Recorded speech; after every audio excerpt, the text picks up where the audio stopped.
राधे राधे दोस्तों आज मैं आपको पितृपक्ष की सर्वपितृ अमावस्या की महान कथा सुनाने जा रही हूँ, इसलिए आप इसे ध्यान से जरूर सुने। प्राचीन काल की बात है।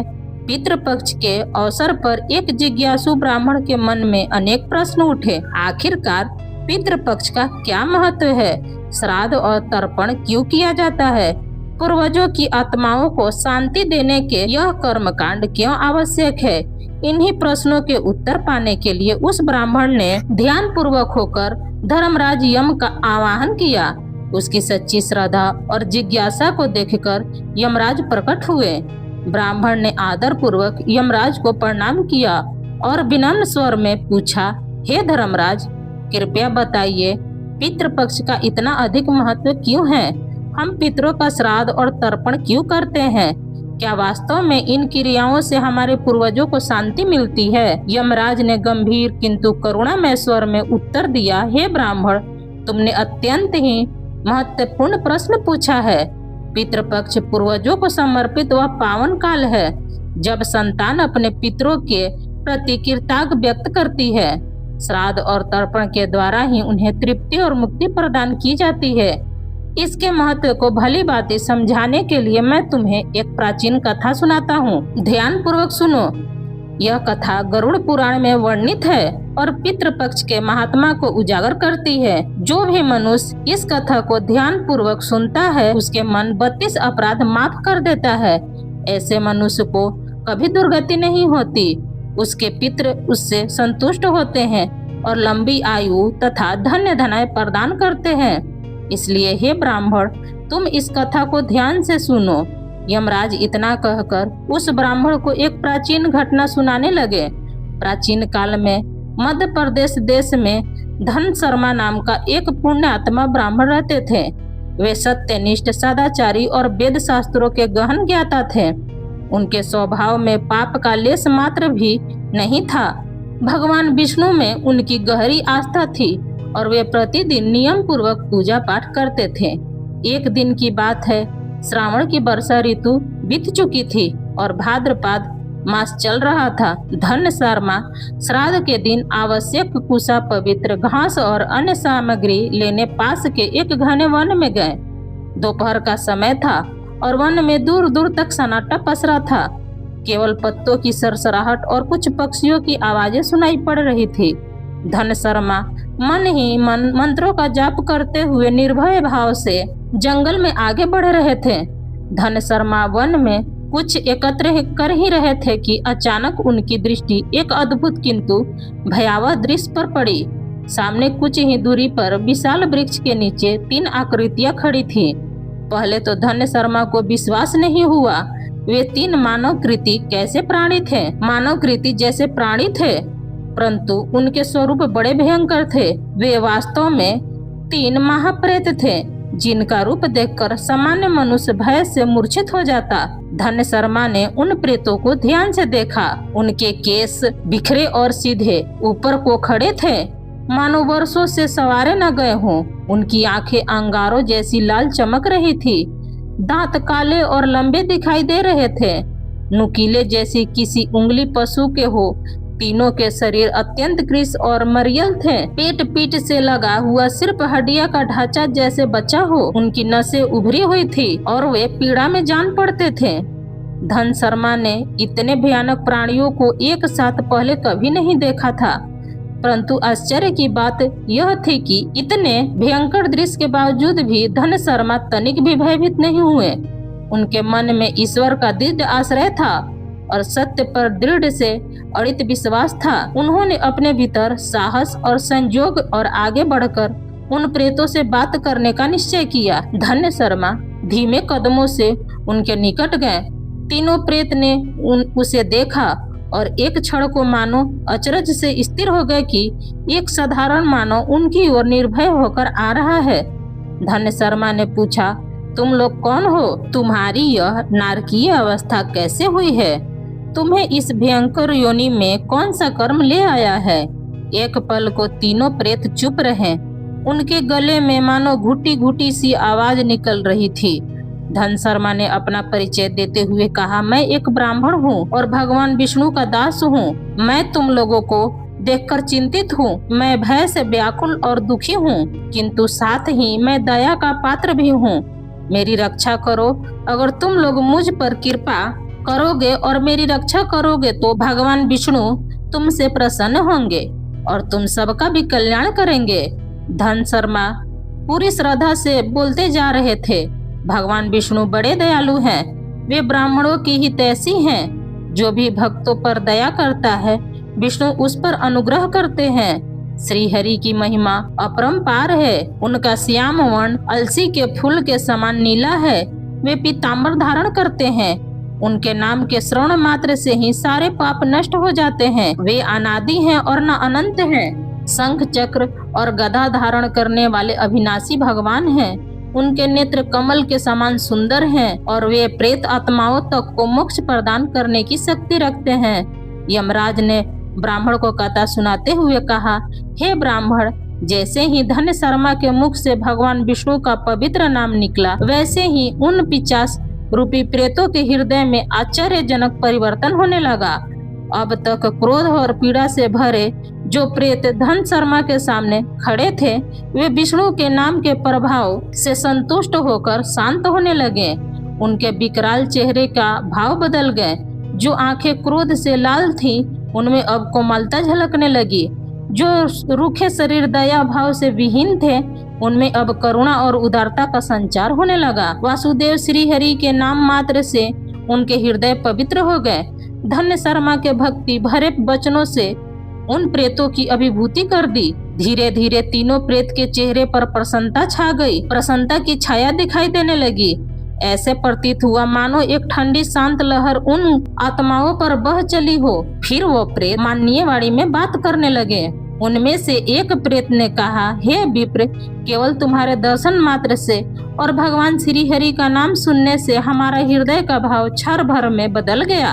अभी कुछ पल पहले तक हम क्रोध और दुखी अव्यवस्था में अग्नि में जल रहे थे, किंतु तुम्हारे आते ही हमारी अवस्था दूसरी हो गई है। अब हमारी वृत्ति में दया जाग उठी है। मन में शांति का अनुभव हो रहा है। निसंदेश एक सच्चे वैष्णव पुरुष का सगामन सारे पापों को दूर भगा देता है। तुम्हारे जैसे भक्त का संग जीवन में कल्याणकारी परिवर्तन लाता है और पाप के अंधकार को दूर करके यश व पुण्य का प्रकाश फैलाता है। तीनों प्रेतों ने धन शर्मा के प्रति कृतज्ञ से सिर झुकाया। फिर एक ने कहा, हे ब्राह्मण देव, तुमने हमारे प्रति दया दिखाई है, अतः हम अपना परिचय तुमसे छिपाना नहीं चाहेंगे। हमारे इस भयंकर रूप और दुर्दशा का कारण जानकर ही तुम समझ सकोगे कि हम पर कैसी विपत्ति आई है। सुनो, हम कौन हैं और हमें यह नरकीय अवस्था क्यों मिली है। धन शर्मा ने ध्यान से उनकी ओर देखा और सिर हिलाकर सहमति जताई। तीनों प्रेत अब बारी बारी से अपनी आप बीती सुनाने लगे। पहला प्रेत आगे बढ़कर बोला, मेरा नाम कृतज्ञ है, क्योंकि मैं पूर्व जन्म में बड़ा एक कृतज्ञ था। मैंने अपने माता पिता का आदर नहीं किया, कभी उनके लिए श्राद्ध तर्पण नहीं किया। मैं सदा अपनों का उपकार भूलता रहा, गुरुजन और बड़ों का अनादर करता रहा। मेरी कृतज्ञ से मेरे पितृगण भी मुझसे संतुष्ट और क्रोधित रहे। इन्हीं पापों के फल स्वरूप मृत्यु के बाद मुझे कठोर दंड मिला, अतः इस प्रेत योनि में भटकना पड़ा। दूसरे प्रेत ने अपनी व्यथा सुनाई। मेरा नाम विद्वत है। पूर्व जन्म में हरिविक नामक राजा था, पर घोर अभिमानी और नास्तिक होने के कारण अधर्म करता रहा। न देव पूजन की, न गुरु ब्राह्मणों का सम्मान या न दान, कुछ नहीं किया। मैं रोज बिना पूजा पाठ के भोजन करता और विद्वानों की निंदा करता था। मैंने अपने पितरों को भी कभी याद नहीं किया, न श्राद्ध तर्पण किया। इन पापों के कारण मौत के बाद नरक की यातनाएं भोगी और अंत में प्रेत योनि में आ गिरा। दूसरे प्रेत की कथा सुनकर धन्य शर्मा का हृदय द्रवित हो उठा। उन्होंने देखा कि विद्वत की आंखें में पश्चाताप के आंसू भर आए हैं और उसका कृश शरीर थरथरा रहा है। अपने पिछले जन्म की गलतियों का एहसास उसे तड़पा रहा था। तीसरा प्रेत आगे आया और बोला, मैं वैष्णव नाम का प्रेत हूँ। मेरा पूर्व जन्म का नाम गौतम था और मैं मध्य देश का एक ब्राह्मण था। दुर्भाग्य से मैंने पितृपक्ष में कभी कोई धर्म कर्म नहीं किया। भाद्रपद मास में श्राद्ध पक्ष में न स्नान किया, न दान, न हवन, न पूजा पाठ। मैंने अपने पूर्वजों का तर्पण तक नहीं दिया। इस तरह पितरों की अवज्ञा करके मैंने अपने सारे पुण्य नष्ट कर डाले। फलतः मरने के बाद मेरी आत्मा इस प्रेत योनि में भटक रही है। तीनों प्रेतों की करुणा कथा सुनकर धन्य शर्मा की आंखें भर आई। एक और भयंकर रूप वाले यह प्रेत सामने खड़े थे, जिनसे कोई भी अनजान व्यक्ति डर जाता। परंतु धन शर्मा के मन में अब उनके प्रति भय के स्थान पर अपार दया जाग उठी। उन्होंने जाना कि इन सभी को अपने पापों को, विशेषकर पूर्वजों की अवहेलना के कारण ही ऐसी यातना पुण्य गति मिली है। तीनों ने अपने अपने पितरों का निरादर किया था, श्राद्ध तर्पण जैसे पवित्र कर्तव्यों से मुख मोड़ लिया था। उनके पूर्वजों की आत्माएं असंतुष्ट और दुखी रही है, इसलिए मृत्यु के बाद इन्हें प्रेत योनि में भटकना पड़ा। कुछ देर सब चुप रहे। वन में निशांत में केवल पत्तों की सरसराहट और दूर किसी पक्षी का स्वर सुनाई दे रहा था। अंततः धन शर्मा ने अपनी आंसू पोंछे और बोले, आप लोगों को दरुणा कथा सुनकर मेरे हृदय में गहरी वेदना हो रही है। यह जानकर बड़ा दुख होता है कि धर्म से विमुख होने पर आत्मा को कितनी कष्टप्रद दशा से गुजरना पड़ता है। आपने अपना परिचय और अपने कष्ट मुझे बताए, इसके लिए मैं कृतज्ञ हूँ। अब यह विनती ब्राह्मण आपसे पूछता है कि मैं आपके लिए क्या कर सकता हूँ। मैं भगवान विष्णु का भक्त हूँ। यदि मेरे द्वारा कोई सेवा हो सके तो कृपया करके बताइए। संभवतः ईश्वर ने ही मुझे यहाँ आपसे मिलवाया है ताकि मैं आप दुखियारों की कुछ सहायता कर सकूं। धन शर्मा के कोमल हृदय से प्रभावित होकर तीनों प्रेत एक दूसरे की ओर देखने लगे।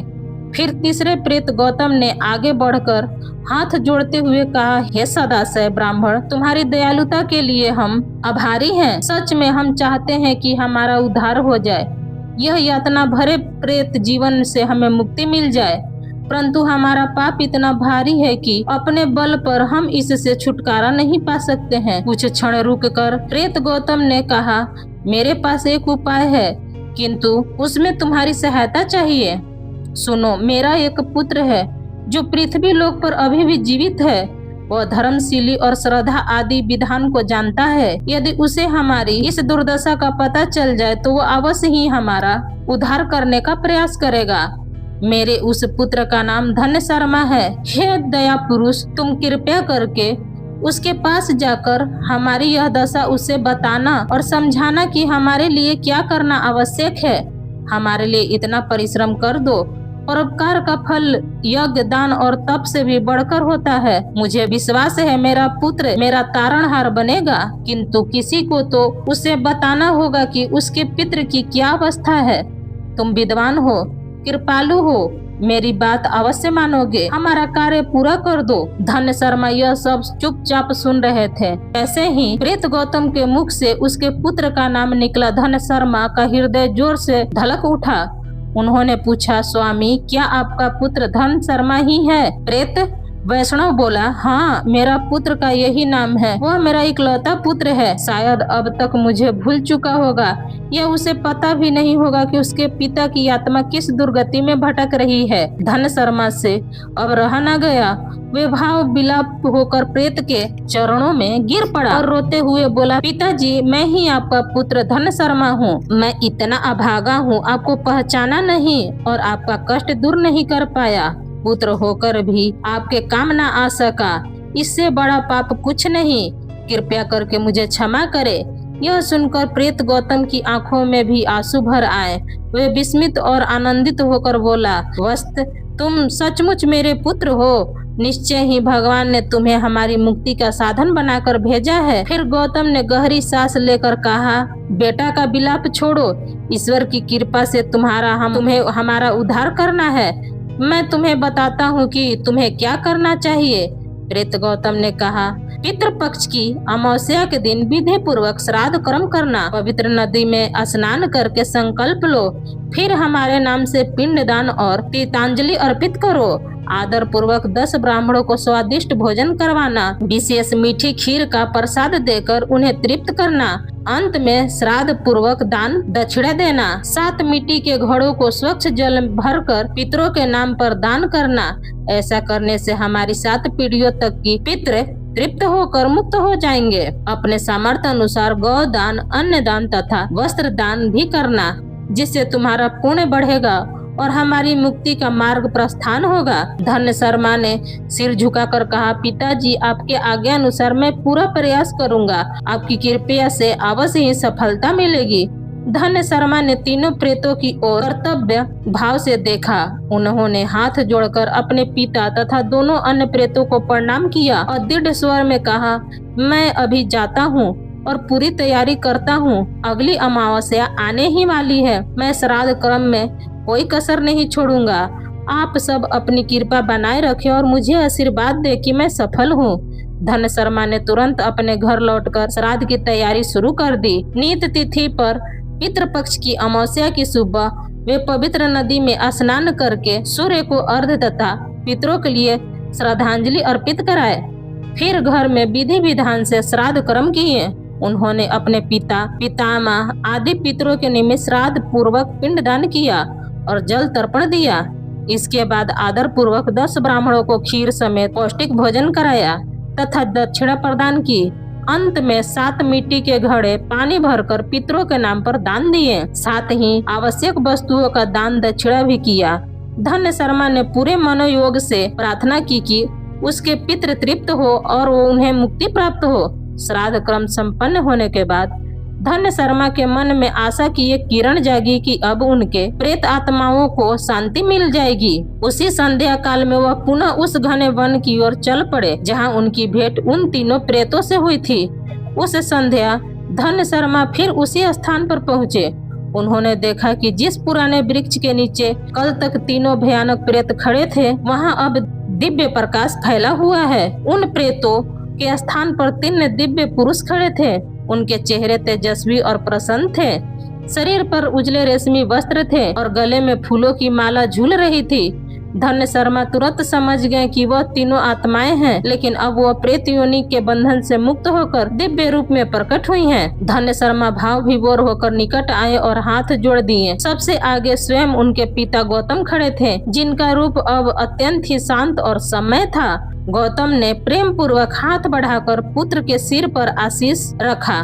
धन्य शर्मा आनंद तिरके से उनके चरणों में झुक गए। गौतम ने स्नेह पूर्वक अपने पुत्र को उठाकर हृदय से लगाया। दोनों की आंखों से कृतज्ञ हर्ष के आंसू बह निकले। गौतम ने प्रसन्न होकर कहा, पुत्र धन्य शर्मा, तुम्हारी श्रद्धा और सेवा से हम सबको मुक्ति मिल गई। अब हम पृथक को जा रहे हैं। हमारे आशीर्वाद से तुम सदैव सुखी रहो, दीर्घायु यशस्वी बनो। दूसरों और तीसरे दिव्य पुरुष हरिवीर और सुदास ने भी कृतज्ञ पूर्वक धन्य शर्मा को आशीर्वाद दिया। उन्होंने स्वीकार किया कि धन्य शर्मा के पुण्य से ही उन्हें भी प्रेत योनि से छुटकारा मिला। दोनों ने उसे सुख, समृद्धि और यश का प्राप्ति का आशीष दिया। इतने में आकाश से एक अलौकिक रथ उतर आया जो प्रकाश से दमक रहा था। यमदूतों और विष्णु दूतों जैसे दिव्य सहायकों ने प्रकट होकर उन मुक्त आत्माओं का स्वागत किया। तीनों दिव्य पुखरे उस रथ पर सवार हो गए। विदा लेते समय गौतम ने प्रेम भरी दृष्टि से पुत्र की ओर देखा और हाथ हिलाकर आशीर्वाद दिया। धन्य शर्मा की आंखों से आनंद की आंसू बह रहे थे और हृदय में अपने पितरों के प्रति श्रद्धा व प्रभु के प्रति धन्यवाद के भाव उमड़ रहे थे। कुछ ही पलों में वह दिव्य रथ आकाश मार्ग से प्रस्थान कर गया और आंखों से ओझल हो गया। संध्या का समय प्रकाश धीरे धीरे मध्यम पड़ गया। धन्य शर्मा देर तक उस ओर निहारते रहे जा रहे थे। उनके पूर्वज अंतर्ध्यान हुए। उनके मन में अपार शांति थी। उन्होंने ईश्वर को प्रणाम किया और घर लौट आए। तभी यमराज की आवाज फिर सुनाई दी।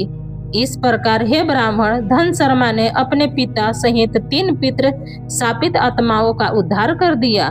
श्राद्ध, तर्पण और दान की महिमा से उन्हें प्रेत योनि से मुक्ति मिली और पृथक के स्थान को प्राप्त हुआ। ब्राह्मण ने हाथ जोड़कर कृतज्ञ पूर्वक कहा, धर्मराज, इस अद्भुत कथा ने मेरी आंखें खोल दी। अब मैं भली भांति समझ गया हूँ कि पितृ पक्ष में श्राद्ध तर्पण करना कितना आवश्यक है।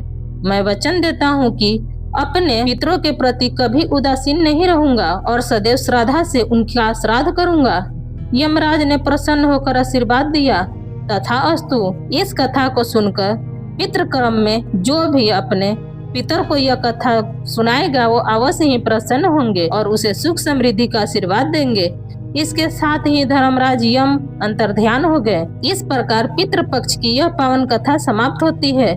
इससे हमें शिक्षा मिलती है कि अपने पितरों के प्रति श्राद्ध और कृतज्ञ व्यक्त करना अत्यंत आवश्यक है। पूर्वजों का सम्मान करके विधि पूर्वक श्राद्ध तर्पण व दान करके न केवल उनकी आत्माओं को शांति मिलती है बल्कि उनकी प्रसन्नता से हमारे जीवन की बाधाएं भी दूर होती हैं और कुल का कल्याण होता है। हर वर्ष आने वाली पितृपक्ष हमें याद दिलाता है कि हमारे वास्तविक की जड़ें हमारे पूर्वजों में है। उनकी आत्मा की शांति के लिए किया गया छोटा सा प्रयास भी हमारे लिए अत्यंत पूर्ण और आशीर्वाद लेकर आता है। अतः छोटे से प्रयास में पितृ तर्पण करने का प्रयास करना चाहिए। आशा है आपको यह पौराणिक कथा रोचक और हृदय स्पर्श लगी होगी। जब भी पितृपक्ष का समय आएगा आप इस कथा को स्मरण करके अपने पूर्वजों की सेवा में तन मन धन से जुटेंगे। शास्त्रों में सत्य ही कहा गया है कि पितरो देवो भव। पितरों को देव तुल्य मानकर उनका आदर करें और पूजा अर्चना करें। इन्हीं भावों के साथ अपने सभी पूर्वजों की पुण्य स्मृतियों को प्रणाम करते हुए अपनी वाणी को यहाँ पर विराम देती हूँ। अगर आपको हमारा वीडियो पसंद आता है तो प्लीज आप मेरे वीडियो को एक लाइक कर दीजिएगा। चैनल पर पहली बार आए हैं तो चैनल को पक्का सब्सक्राइब कर दीजिएगा, क्योंकि दोस्तों आपका एक लाइक हमें बहुत हिम्मत और प्रेरणा देती है आगे की वीडियो बनाने के लिए। फिर मिलती हूँ एक नए वीडियो के साथ। तब तक जहाँ भी रहिए खूब खुश रहिए, स्वस्थ रहिए। धन्यवाद।